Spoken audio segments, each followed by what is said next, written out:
Bienvenidos todos los amigos de Miércoles Literarios a esta otra reunión. Estamos hoy con un invitado de primera, que es el doctor Germán Carrillo. Él es profesor de la Universidad de Marquette en Wisconsin. Y les voy a decir más o menos algunas cosas relacionadas con él. Aparte de ser profesor, es un escritor prolífico, un ensayista magnífico, y tiene una licenciatura en Filología, Lenguas y Humanidades, así como una maestría en Lingüística, Psicolingüística, Dialectología y Lingüística Aplicada. Recibió su doctorado en Literatura Hispanoamericana y Española Contemporánea por la Universidad de Illinois. Ha enseñado en Brown University, Rhode Island y Marquette University en Wisconsin. Autor de ensayos sobre autores del boom y del post-boom. Sus libros más recientes son Dos mundos literarios, España e Hispanoamérica, siglos XX y XXI. Bogotá, Net Educativa, eso fue en el 2013, y otro que tiene publicado por la ANLE, es El País si tiene quien le escriba, La narrativa colombiana de Entre Siglos, Nueva York, ANLE Press, 2015.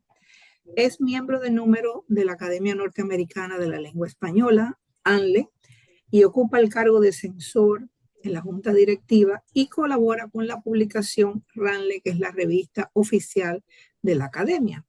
Es miembro correspondiente de la Real Academia Española, entre muchas otras atribuciones que tiene. Hoy vamos a hablar acerca de un libro que fue publicado de Gabriel García Márquez de manera póstuma. Pero hay mucha controversia y muchas cosas se han dicho sobre este libro, y yo quisiera que usted, que ha escrito sobre el mismo y que lo ha leído a profundidad y conoce la obra del autor también, me pueda decir por qué suscitó tantos entredichos y cosas que la gente, unos estaban a favor, otros en contra. ¿Qué pasó ahí? Bueno, Maricel, es un poco extraño que 10 años después de su muerte, de pronto publiquen un libro que hubiese podido publicar en vida, porque sus herederos, sus dos hijos, Rodrigo y Gonzalo, y libreros de Barcelona y otros, decidieron que valía la pena publicarlo.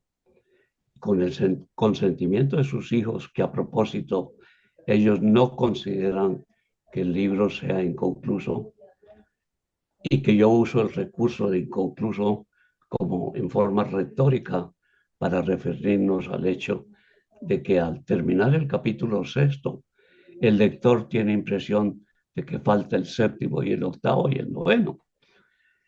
Pero eso es como decía Cantinflas en algunas de sus películas, cuando le preguntaban, ¿y tú eres rico o pobre? Y decía, ni rico ni pobre, sino todo lo contrario. Y creo que Octavio Paz se apoderó de esa frase para responder las preguntas dudosas, ¿no? En mi ensayo yo he dicho incompleto, inconcluso, póstumo, sí, 10 años. Justo, 10 años después de su muerte, justo el día de la celebración de la mujer en el calendario mundial y justo el día de su cumpleaños. De modo que eso tiene su razón de ser. Y la ceremonia del lanzamiento del libro después de la controversia y antes de la controversia tiene sus explicaciones, ¿no? En el mundo editorial, la controversia, como tú sabes, ayuda porque intriga al lector y a los posibles lectores y oyentes.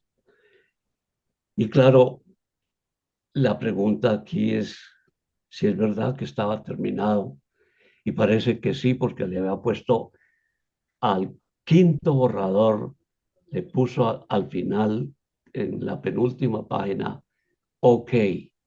Y los hijos entendieron y los editores que no era más, que ahí acababa. Entonces, se puede defender técnicamente, formalmente, novelísticamente, que el libro está completo y que la cuestión de incompleto es un asunto retórico. Eh, la ceremonia del lanzamiento del libro en Barcelona fue sencillamente espectacular. Yo tuve la fortuna de adquirir la grabación y esta mañana la volví a oír para refrescar datos. Para decirte, en primer lugar, bueno, la presentación oficial de este libro, diríamos el lanzamiento, tuvo lugar en Barcelona el 16 de marzo del año pasado, 24, el día del cumpleaños de Gabo y 10 años después de su muerte.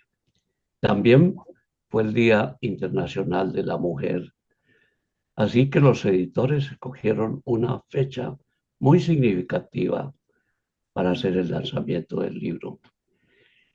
Y hay que agregar que el lanzamiento no fue cualquier lanzamiento, una ceremonia muy bonita, muy larga, de hora y media, en la que tomaron la palabra el alcalde de Barcelona, nada menos, Wow. los editores de Random House, un conjunto musical estupendo de Barcelona, amigos de él, que tocaron algunos de los boleros que aparecen en la novela y que estaba compuesto por un saxofón, un piano y una flauta.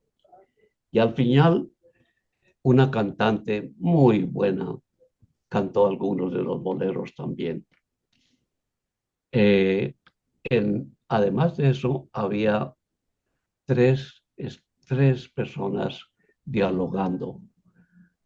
Una de ellas era el editor, la otra era Gonzalo García, su hijo, y el otro era alguien que había viajado muchísimo siguiendo la huella de García Márquez en Colombia, en México, en España, en fin, en los lugares sobre los cuales él había escrito.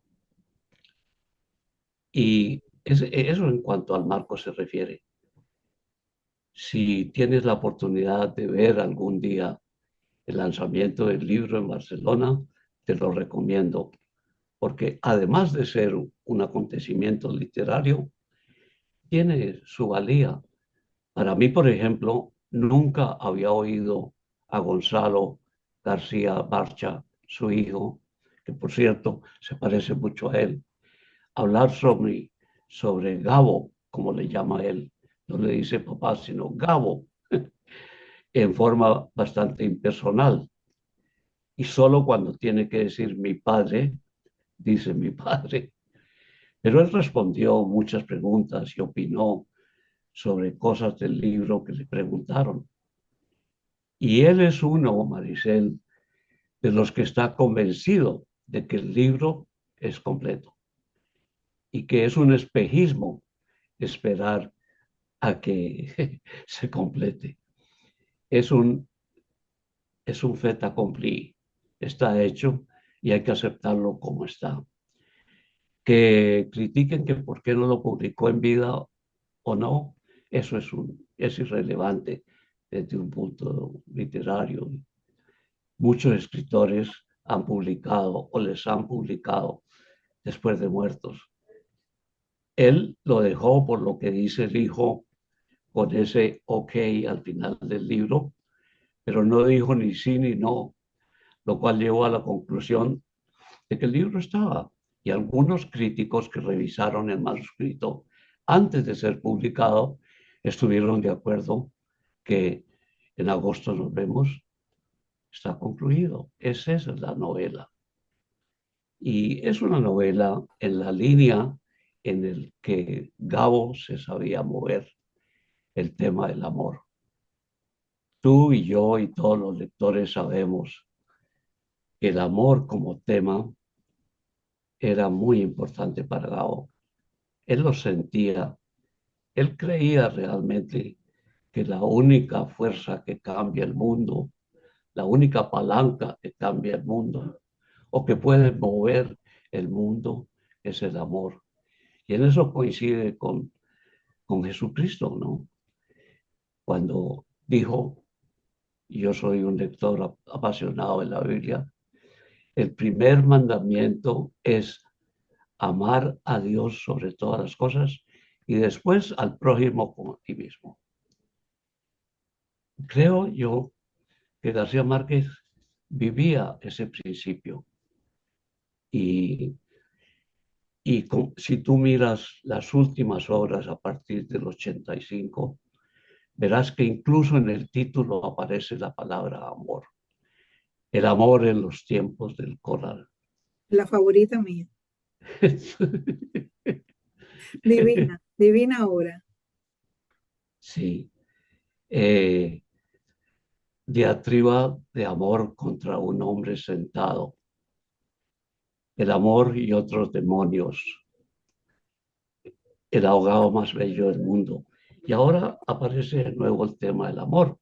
Porque si hay un tema aquí, en agosto nos vemos, es un planteamiento bastante sencillo sobre lo que es el amor como sentimiento en una mujer, María Magdalena Bach, que a los 46, 47 años decide tener aventuras amorosas.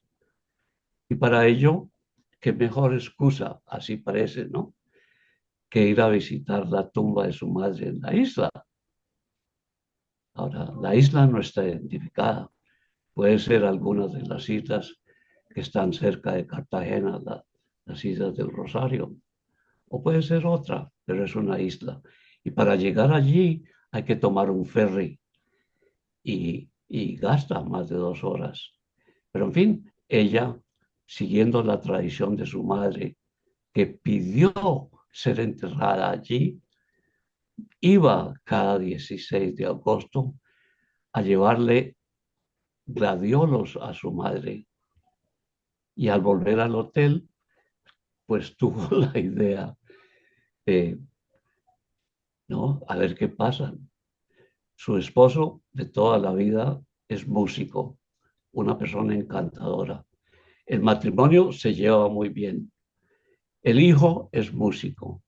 Su hija, contrariamente a lo que todos opinaban, decide hacerse monja e insiste hasta que le entregan en el convento, cosa que parece increíble. A los 18 años, después de ser pues, como García Márquez, muy parrandera, de tener novio, de pasar noches, fines de semana con él, dice, todo esto ha sido una patraña, yo quiero ser monja de clausura, y lo hace. Y la madre, a pesar de las lágrimas, y el padre, allá la entregan a la abadesa en el convento, y allá se queda. Bueno, te decía que la visita a la isla suscita, crea el ambiente propicio para la aventura amorosa. ¿Por qué?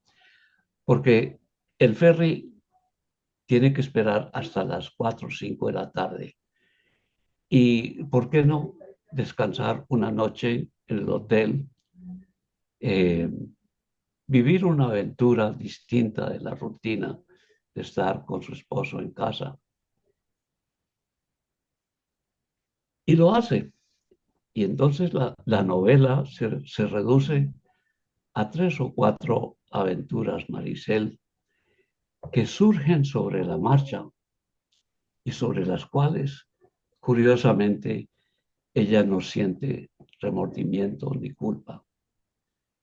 Siente a veces, es como como si dijeran, no he hecho esto, eso, pero antes de perder mi juventud, definitivamente, voy a ver qué pasa, qué es. Se queda en un hotel muy bonito, la atienden y Ujú. baja a cenar. Baja bien vestida, en la primera aventura, muy bien vestida. Y oye música, se come su sándwich que manda a preparar y se toma una ginebra, que es el trago que le gusta, mientras oye boleros, música, etcétera. De pronto se fija que hay un hombre, debe ser un hombre de 35 años, ella lo llama el gringo hispano, fino, bien vestido, delicado. Luego sabremos que es un hombre de negocios y que viene a la isla por negocios y se piensa volver al otro día. Y ella tiene la audacia de mirarlo, mirarlo y mirarlo, hasta que el hombre reacciona y la mira. Y la novela dice que ella tiene unos ojos castaños, preciosos. Entonces, con un gesto, ella lo invita a que pase a su mesa. Y el hombre pasa y se trae su botella de brandy. Y hablan, y él le cuenta quién es y sus negocios. Y a medida que hablan, ella se fascina, se encanta con este hombre. Y hay un diálogo muy breve y que termina de de la forma más abrupta posible. Y cuando le dice, ¿subimos? Qué directo. Subimos quiere decir, vamos a mi habitación. Ajá. Y pasaron una noche magnífica. Hay muchas alusiones a las garzas, a la luna, a la noche, al calor, etcétera. Y el hombre se portó muy finamente con ella, pero cometió una cosa que la deja totalmente en duda, enojada. Y es que cuando el hombre se levanta a las 6 de la mañana sin hacer ningún ruido, ninguno, ella no lo oye. Pasaron una noche feliz. Se viste y se marcha. Y antes de marcharse, deja un billete de $20 en Ofensivo. en el libro, en el libro de Drácula que ella está leyendo, ¿verdad? Y esa cosa la persigue por el resto de sus días, porque ella cree que el hombre, y no es así, la trató o pensó que era una prostituta. María Magdalena será todo, pero no prostituta. Solo que quería tener una aventura y lo logró. Y vuelve a la isla, yo diría, sin remordimientos de tipo moral de ninguna naturaleza, pero sí fastidiada enormemente por el billetito de $20 que le dejó en el libro. Sí. Bueno, ese 16 de agosto, fecha de visitar la tumba de su madre, se convierte en una rutina. Cada 16 de agosto va en el transbordador, va al mismo hotel o a uno mejor, y cada vez Maricel baja al bar, cena, oye música y claro, en un bar de esos cerca de Cartagena, diría yo por ahí, hay gente, turistas interesantes y de todo. Y hay hombres que se fijan en ella, es guapa, muy guapa.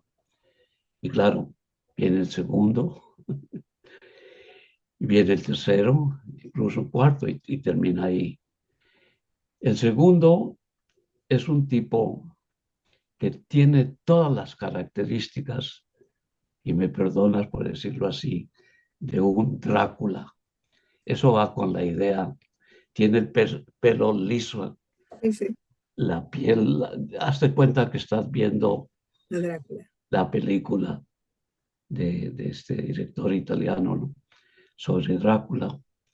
ya me acordaré el nombre, y el pelo liso, las cejas, la piel fría y bien. Y el hombre se enamora de ella también. Y la manera como él la lleva para bailar en la pista de baile y la finura y la delicadeza de su trato, de sus modales, le fascinan y queda encantada. El hombre la invita a dar un paseo aprovechando la luna y las garzas en la bahía, etcétera. Y el hombre tiene un coche de esos especiales, modernos, en los que tú te sientas y la silla se vuelve reclinatorio y tiene todos los aparatos modernos allí. Van a ver la bahía, las garzas, la luna, etcétera. Pero ya sabes lo que pasa. Y ella vuelve feliz, el hombre aparece y desaparece como fantasma y coincide, repito, en la idea que ella está leyendo el libro de Drácula, del irlandés, ¿verdad? Que todos conocemos. La tercera vez, al año siguiente, Pregunta, ¿le deja otro billetito? ¿cómo? ¿Le deja un billetito este también? No, no, Ah, menos mal, menos mal, menos no. mal, menos No, mal. eso hubiera sido inaguantable, ¿no? Inaguantable. Pero sí, el parecido con Drácula y la gomina y el pelo y el traje y todo hacen pensar que si no era Drácula, era muy cercano, ¿no? Bien. Y luego, más tarde, ya descubre, leyendo los periódicos, que un tipo muy parecido a ese fue arrestado por la policía en Jamaica haciendo las mismas cosas, ¿no? Eh, sí, bien. Pero en ese caso fue arrestado porque mató a una Pero un mujer. asesino, ¿Cómo? que era un asesino, vaya peligro. Sí. El tercero es un hombre, te vas a reír, que la conoce desde joven, desde niña, y ha estado siempre enamorado de ella. Ahora está mayor, gordo, etcétera, pero la sigue amando. Y da la casualidad de que la deja el ferry que vuelve a la isla esa tarde.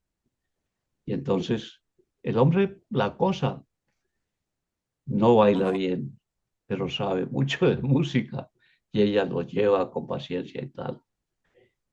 La escena es bastante melodramática porque ella ampliamente lo rechaza y le dice cosas como: Aristides, entre compadres, esto que estamos haciendo es pecado mortal. Y el hombre empieza a llorar a lágrimas sueltas, pero no, no la abandona. Ella se levanta después y se va a su habitación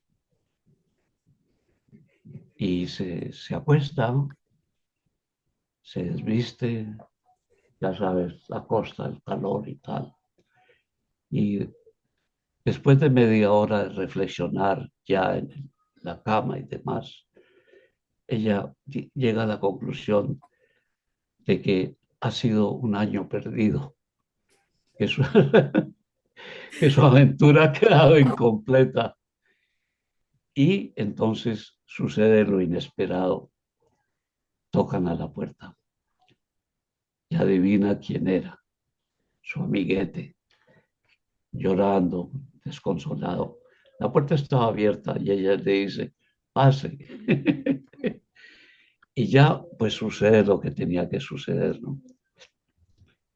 Y el hombre, por su parte, realizó el sueño de su vida, porque siempre, siempre la había querido, solo que no se pudo casar con ella por cualquier razón que fuese, ¿no?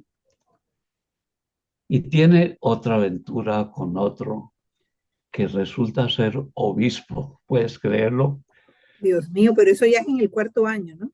Sí, Cuarto año. pero es un obispo poco convencional, no es un obispo católico, es de otra religión. Mm. Es un hombre cómico, sabe mucho de música, etcétera. Y sucede más o menos lo mismo, ¿no? Ya sabes. Eh, en la última visita al cementerio, habló con el sepulturero y el que cuida el cementerio y hablaron largo rato. El hombre le ayudó a quitar la hierba de la tumba para poder poner los gladiolos, rezar, acordarse de su madre y tal. Y en la conversación que tiene con el hombre, el sepulturero o el que cuida el cementerio, le dice, aquí viene un señor con cierta frecuencia y le trae flores a su madre. Y ella queda perpleja. Le dice, ¿estás seguro? Dice, sí, siempre le trae flores. Y no solo una vez al año, varias veces al año. Y estas que están aquí, que ya están un poco marchitas, las trajo él. Eso le da pie para pensar que la mamá había hecho algo que ella ha venido haciendo durante estos 4 años, que ella tenía sus escapes, su salida, sus visitas a la isla en Y su forma, enamorado. en forma similar a la de ella. Eso es, en resumen, eh, digamos, el argumento, ¿no? Hay muchos sentimientos. Es una novela musical. El marco es musical. Incluso el baile, el movimiento del barco, todo hace pensar, Maricel, que se trata de una danza, ¿no? Su esposo es el director de la orquesta, es un hombre dedicado a la música. Su hijo de 22 años es un músico fabuloso y saben mucho de música la pareja y disfrutan inmensamente con la música. De modo que este es una novela, además de ser erótica, lo que tú quieras, es musical y es muy artística porque se mencionan lo que te decía Drácula, la novela del hombre, del autor, no me acuerdo de Drácula ahora, el irlandés, y yo también la he leído. Y en cierto modo, no lo creerás, pero es como una Lolita de Nabokov con 20 años más o 30 más. Eh, ha encontrado el amor, no siente remordimientos de tipo moral y ¿qué más da? Ella vuelve, no sabemos si rehace su vida o no, tampoco sabemos si volverá o no a la isla y se cierra el capítulo, ¿no? Y no pasa nada más. Este final hace pensar a la gente, como te decía al principio, que parece una novela inconclusa, incompleta, porque están esperando que haya más aventuras, ¿no? Cada 16 de agosto. Bueno, con la imaginación que tenía García Márquez, podía haber tenido muchísimas más experiencias esta señora. Pero yo creo que al ella descubrir que la madre también tuvo una suerte de experiencia similar a la de ella, a lo mejor con eso él da por sentado de que la gente se lleva el mensaje, que ella hizo en definitiva lo mismo que la madre hizo, pienso yo. Exacto. Y la excepción va a ser la hija, porque ya se va al convento de clausura, ¿no? No, si la hija sabía esto, imagínate, ya prefería meterse en un convento de clausura para ya no Sí. excederse, Y el esposo está tan dedicado a su música y la quiere tanto, porque la quiere un matrimonio feliz. que ni se da cuenta. No, en absoluto. Ni pregunta. Ella lo llama desde el hotel por la noche. Llegué, estoy bien, etcétera. Pero nada más se establece una rutina. En agosto nos vemos. En agosto nos vemos. No deja de ser interesante. Además tiene todo ese decorado alrededor, las garzas, el río. ¿Cómo le gustaba a Gabo hablar del río ese? A lo mejor el mismo Magdalena, ¿no? El río Magdalena, porque él Sí, siempre lo mencionaba en muchas de sus obras. Es increíble. Y la vida que tiene ese río, que gracias a él pudimos conocer a través de su literatura, claro, porque es toda una vida única, especial, más allá de los sitios en Colombia más conocidos. El Magdalena tiene vida propia, el río, con su claro. corriente. eh, y además, eh, cada vez que he leído los libros de él, veo que hay toda una serie eh, de ciudadanos, de personas, de pueblo a pueblo, que se transporta en esos eh, botes o barcazas o barcos ya más grandes que transitan por el Magdalena. Y es Sí, increíble, yo no tenía idea de eso hasta que empecé a leer las obras de García Márquez. Él y le da fíjate, vida al Magdalena. sí, Lo que yo noto también es que en las obras de él, desde joven, desde cuando él comenzó a escribir sus novelas, él siempre le da mucha preponderancia al amor en la tercera edad. Siempre hay algún ah, personaje donde la tercera edad se desenvuelve de alguna manera u otra. me encanta que lo hayas mencionado, Ujú, porque quería decirlo y se me pasó. Está, el hijo lo repite en el lanzamiento del libro en Barcelona.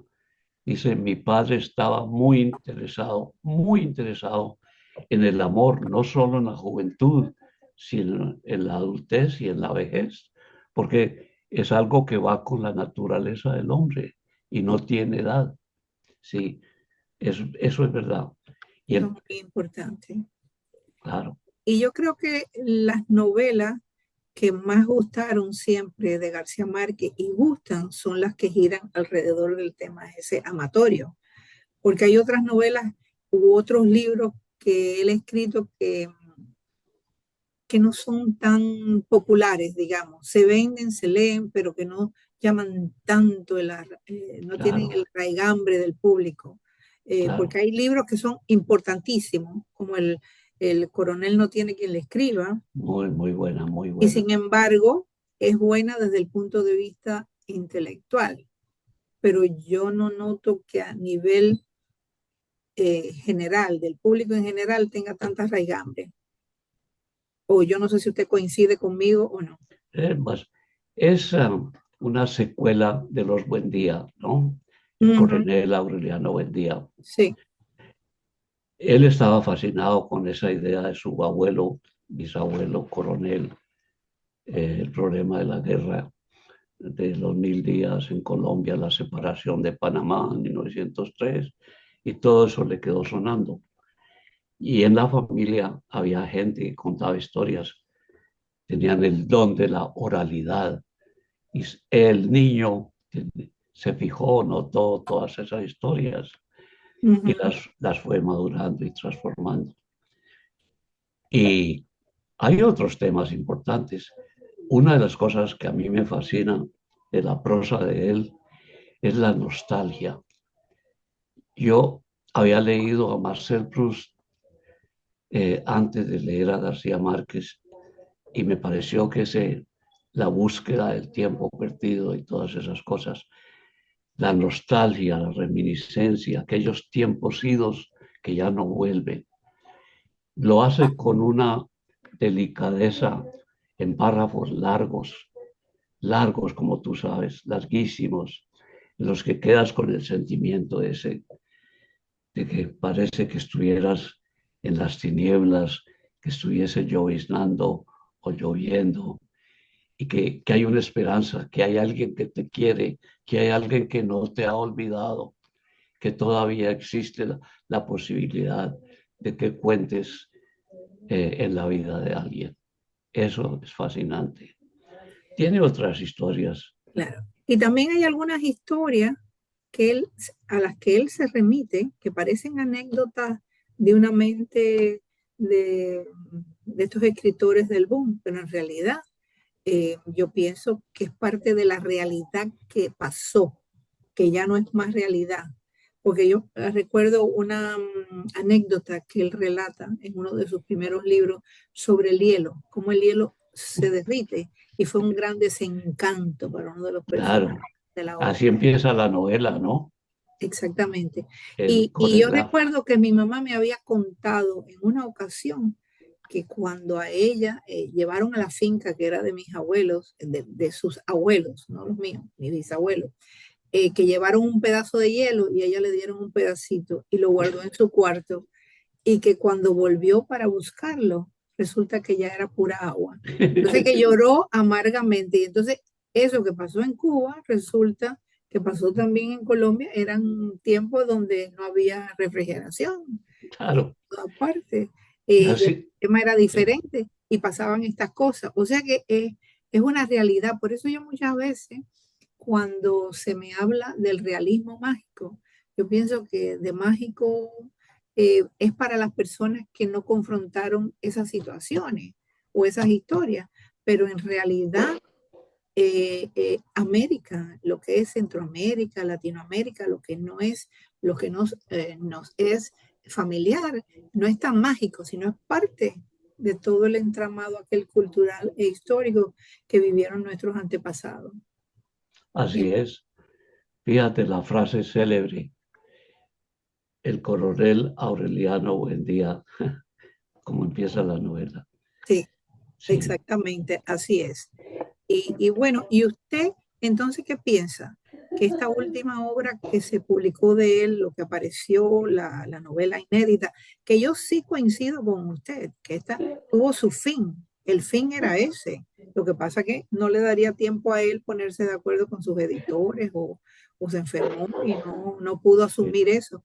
Pero yo sí pienso que cuando él establece esa conversación entre el sepulturero y ella se entera que hay otra persona que va más frecuentemente que ella, entonces cuando ahí se define el final de la obra, pienso yo. Y no necesito que me hagan más capítulos de otras historias amorosas anuales. ¿Me entiendes? Ya con eso me va. es una buena manera de decirlo, sí. Exactamente, ya con eso ya el mensaje Y ya quedó. no se puede esperar más de la novela, ya, No se puede esperar más. Ese era su objetivo, exacto. Se establecer cumple, esa se relación. completa el Y, ciclo y termina. y el hijo lo pensó así también, porque usted escuchó la presentación del Sí, libro en Barcelona. él cree que sí, y que él y su hermano actuaron de buena fe, que ellos creían que esa era la novela, que no lo hubiese publicado, bueno, no, eso ya es cosa de él, ¿no? Eran los últimos años de su vida, y a Claro, saber cómo se sentía sí. anímicamente, si se sentía mal de salud o algo que ya no tenía los deseos de ocuparse de esos temas, a saber.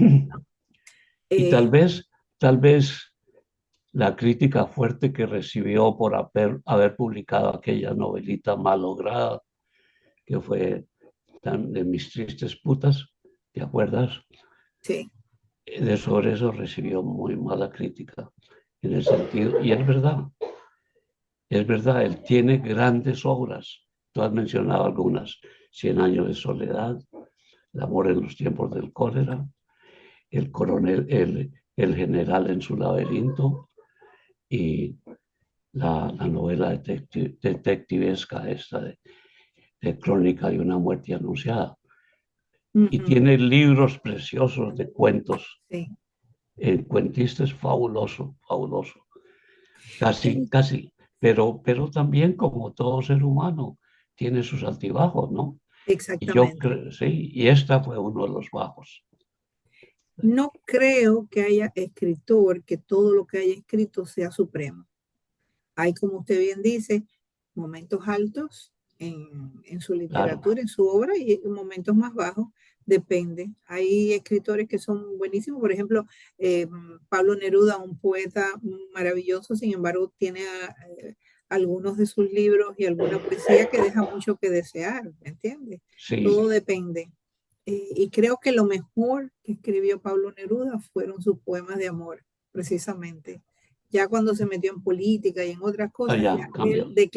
declinó en esos libros. Así Sí. que todo depende. Estuve leyendo lo que opinaron valiosos críticos y autores ¿Y qué decían? que habían estado muy impresionados por la calidad literaria de sus novelas. Un japonés, Wayakawa, y Russia, el británico hindú, Ujú. dice que leía a García Márquez con mucha frecuencia. Y hay gente que cree que entre todos los del boom, el menos académico tal vez sería García Márquez, pero tenía su gran arsenal literario, amoroso y demás, que lo hacía sobresalir sobre todos. Eh, y la verdad es que sus libros se venden y se siguen vendiendo. Y se siguen Y vendiendo. fíjate que la academia, la Real Academia, cuando cumplió los 40 años, solo lo había hecho una sola vez, con el libro de Cervantes, Don Quijote, cuando cumplió los 400 años, en el 2005, Cierto. publicó eso. Y ahora, con los 40 años de 100 años de soledad, publicó la edición crítica y definitiva patrocinada por la Academia Sí, directamente. Pocos han tenido ese esa mérito. suerte, sí. Y, y en términos generales sobre su vida y su manera de desenvolverse y tal, pues usted cree que él se mantuvo tanto tiempo viviendo fuera de Colombia. Bueno, la mejor manera de contestarte, Maricel, es lo que dice la Biblia. Nadie es profeta en su tierra, ¿Será? ¿verdad? Y eso es verdad, todos lo hemos experimentado. Él también. Debido a su actitud política y también a sus ambiciones de ampliar su radio de acción, básicamente él empezó como periodista reportero y fue enviado a Europa por el espectador, pero en la época de Rojas Pinilla clausuraron el periódico y él se quedó en París solo y sin dinero, jovencito. Todos han experimentado eso. Y el periodismo y el viaje por Europa lo llevó a descubrir otros mundos que no se imaginaba. Y cuando volvió a Latinoamérica, a través de Caracas, como sabes, para celebrar allí su luna de miel y recibir el premio que le dieron en el 67, el premio Rómulo Gallegos, sí, pues había cambiado su suerte y había pasado de ser un simple periodista a ser un novelista con fama creciente, ¿no? Creciente, creciente. Yo me acuerdo que cuando era estudiante en Bogotá, publicó una novela que no tuvo mucha trascendencia, La mala hora. La ley, sí, la ley. ¿La leíste? Bueno, Ujú. yo como alumno del Carro y Cuervo, que teníamos profesores que eran académicos y enseñaban también ahí o en la Universidad de los Andes, nos obligaron a ir la noche en que se hizo el lanzamiento de la novela. Y todos quedamos pasmados de oír al, a, a quien leyó el primer capítulo, ¿no? Porque no esperábamos eso. Era, si la lees, volverás a ver que hay un hombre que está orinando parsimoniosamente y que reacciona ante el ácido úrico lo que está haciendo, ¿no? Y uno se pregunta, pero ¿cómo? ¿Qué tiene esto? Sin embargo, le dieron el premio ESO de novela colombiana porque ya los críticos empezaron a ver en él un gran escritor. Y ahí empezó lo que yo llamo la saga de Macondo, ¿no? Que terminaría con 100 años, sí, después de 4 novelas dedicadas a eso. Y claro, Aracataca y Macondo tienen mucho en común, ¿no? Ya se han convertido en pueblos internacionales. Todo el mundo habla de Aracataca y de Macondo. Es como lo de Faulkner, ¿no? Sí. Con su famoso condado Rapta, allí en el sur, sí, O de Hinojosa Smith, que habla mucho de la novela que tiene mucho de novela fronteriza aquí en los Estados Unidos, y que él habla de ese mundo, ¿me entiendes? Y mucha gente que no han alcanzado a leerlo, quizás no entenderán bien, pero el mensaje de Hinojosa Smith, ya fallecido, un colega nuestro, él era en sus novelas, pues volcar toda esa realidad. Y quizás, no sé si estoy equivocado o no, pero no, quizás generó eh, cierta expectativa. Lo que pasa es que claro, la literatura en los Estados Unidos está tan diluida y tiene tantas fuentes, porque depende del grupo. eh, Me parece a mí que proyecta sus propias realidades. sí. Y los Ahora hispanoamericanos somos de todas partes. te voy a contar una anécdota para explicarte cómo empezó mi afición por García Márquez. A ver, dígame. Era estudiante graduado y estaba enseñando en Brown University como instructor, jovencito. Y de pronto vino a Brown en Providence un personaje, el padre Dennis, era el director del departamento de Assumption College en Massachusetts. Vino a la inauguración de un busto de Antonio Machado en la biblioteca de la universidad. Todos fuimos. Y el hombre estuvo preguntando si había en Brown un profesor que pudiese enseñar literatura hispanoamericana reciente con una sola condición, que incluyera a García Márquez. Pues tú sabes, a mí me llamó mucho la atención que pusiera esa condición. Y claro, yo necesitaba el dinero. Estaba un estudiante pobre y tal, apenas empezando, con un sueldo miserable. Me acepté y me pegaba el viaje de Providence a Worcester, Massachusetts, una vez por semana para enseñar la clase que el padre Denis quería.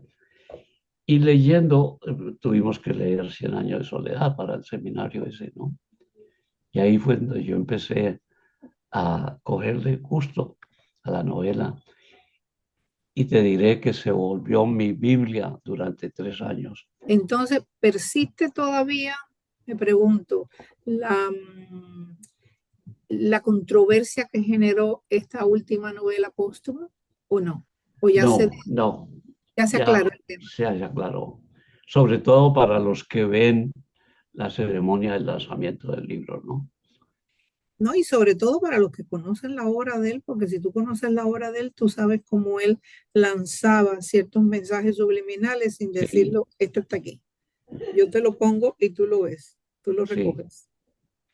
Entre las personalidades que leyeron parte del libro en la ceremonia de lanzamiento, estuvo la otra gran autora colombiana, eh, Laura Restrepo, Muy buena, sí, muy muy buena. buena. Y está el otro que leyó, fue Héctor Abad Faciolince, Sí. otro escritor de fama. No lo he leído tanto, pero es bastante bueno, sí. Sí, estaban allí en Barcelona invitados para que leyeran algo. Continuando con lo del post-boom, eh, Bueno,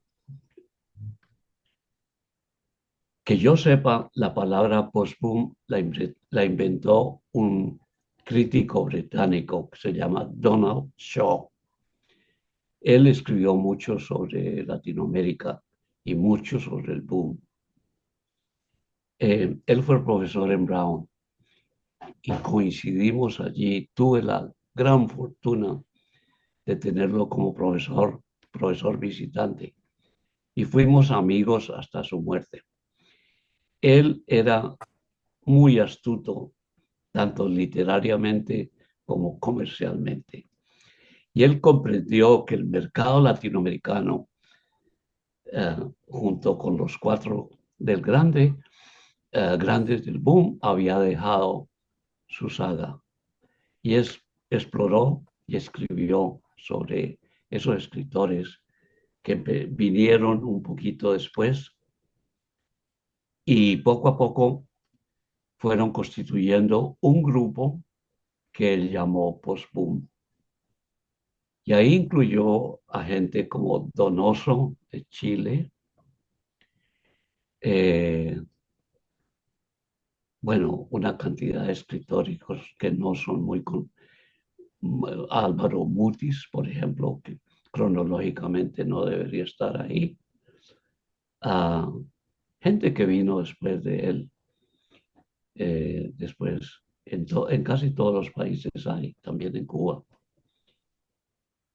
Y el PUM, siguiendo la idea de la pregunta, el post-PUM fue un aspecto más bien editorial.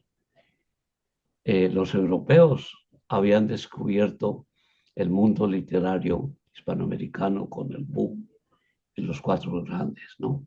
Vargas Llosa, Cortázar, Fuentes y Gabo. Entonces esperaban más. Y ahí está la cosa.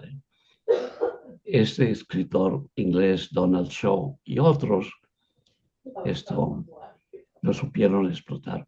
No digo que no sea gente de méritos, son muy buenos y siguen escribiendo, pero ese es el post-boom. Sin embargo, a medida que pasan los años, se habla menos del post-boom y remotamente se sigue hablando del boom. Lo mismo ha pasado con aquella denominación famosa de realismo mágico que se le aplicó a García Márquez y que hoy en día, por lo visto, está mandada a recoger, porque no hay tal realismo mágico. Ahora se le llama realismo espectral. Y eso es un cambio de términos, ¿no? Para quitar lo de mágico como si fuera de magos, para crear la idea de fantasmas, sombras que se escurren, que aparecen y desaparecen. Y Bueno, hay una lista larga de gente del sí, postmundo. pero no han cuajado tanto como los del boom. Los del boom siempre quedan sobresalientes con Sí, relación a porque, otros que han venido después. Eh, y qué piensa usted de que Carpentier, Alejo Carpentier de Cuba, por qué él no se le consideró parte del boom? bueno, sí, esa es una pregunta que se hace en todas partes. Alejo Carpentier para mí es un gran escritor Lo y lo, es, y lo he leído mucho y me ha lo gustado fue. mucho, mucho. Lo que pasa es que trazaron una línea, digamos, cronológica arbitraria en la que sacaron a gente como Asturias, al mismo Borges y desde luego a Carpentier, porque no caían dentro del marco, digamos, de los 60, cuando el boom estalló en Barcelona como fenómeno editorial, más que todo. Claro, claro que Borges siguió produciendo y mucho. Yo lo conocí en Brown cuando vino de visita y tuvimos nuestras charlas y conversaciones. Desde luego que Pero Borges la, nunca fue novelista. Lo de él eran los fue cuentos y la cuentista, sí, poesía, sí. Pero Alejo Carpentier, que escribió cuentos tantas y novelas. novelas importantes, sin embargo, ninguna fue catalogada dentro del boom, Por lo que te digo, por la por la división, cuestión generacional. sí, cronológica. Sí. Ya veo. Hay novelas de Carpentier fabulosas. Eh, en Los Pasos Perdidos, por ejemplo, a mí me fascina. Sí. Algunos cuentos como El Acoso, fabuloso, fabuloso. El siglo de las luces, de la cual se hizo una película estupenda. Y Carpentier tenía la virtud de que dominaba el lenguaje de la arquitectura por tradición familiar Y de la y, música y de también. la música, de la música. Ujú. Así que no es un autor fácil de leer No. cuando entra en esa temática. Sí, Bueno, pues yo creo que hemos cubierto varias, varias facetas de la obra de Gabo y de sus contemporáneos. Eh, el espacio de esta entrevista nos da para un tiempo determinado y creo que usted ha hecho una explicación bárbara de lo que es esta novela póstuma eh, y me sumo a esa claridad con que usted explicó todo, porque no se trata de contar la obra, se trata de analizarla y detallarla. Y la verdad que él tiene tanto bagaje, ofrece tanto que cuando te empiezan a relatar de que si el río, la corriente, las garzas, cuando ya tú estás en el río, ¿me entiendes? Y entonces todos esos amores que vivió ella, tú los internalizas rápido porque de verdad que él te pone en situación que honestamente no hacían falta más de 4 años. ¿Me entiendes? No, ni más de 4 años, ni más de un billete de $20. Y hemos estado hablando más que lo que dura el tiempo de una clase incluso. Pero si usted quiere decir algo más sobre Gabo en este momento que se nos haya eh, olvidado o que lo hayamos saltado, me lo puede decir ahora. gracias Maricel. Yo te agradezco muchísimo que me hayas dado la oportunidad de hablar cada loco con su tema, ¿no? Sobre algo que me llamó la atención esta novelita. En agosto nos vemos. Y que hayas tenido la gentileza y la delicadeza de incluirla en Baquiana. Para mí ha sido un honor muy grande. Por eso Sí, cuando me invitaste para esta charla, te lo agradecí inmensamente. yo se lo agradezco más porque no es lo mismo leer en una revista un ensayo o una crítica literaria a manera de reseña que escuchar a una persona que sea versada en estos temas, que te explique y que te lo cuente de la manera tan amable y tan dulce como usted lo ha hecho. Así que nos hizo reír, nos hizo seguirlo, nos hizo entender y aquel que no la ha leído, pues ahora va a tener interés de leerla, ¿me entiendes? Porque eh, todo el mundo, pues, se, se estimula de diferentes maneras. Lo mismo Sí, leyendo uno que los otros escuchando. Y ahora acuérdense que ahora estamos en la época del YouTube y también de los podcasts. Todo el mundo quiere escuchar porque le ahorra tiempo. Puede estar haciendo otras cosas y pueda también estar escuchando algo novedoso que les interese. Y yo creo que este ha sido muy importante.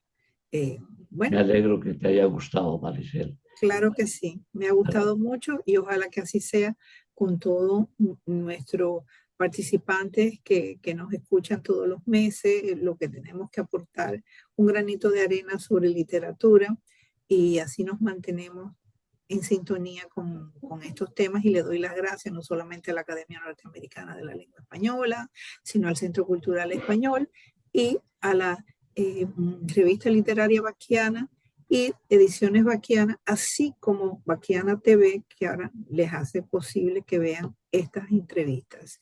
Bueno, muchísimas gracias a A ti, usted y a todos los que nos escuchan. ha Muchísimas sido, gracias. gracias Maricel, ha sido un honor.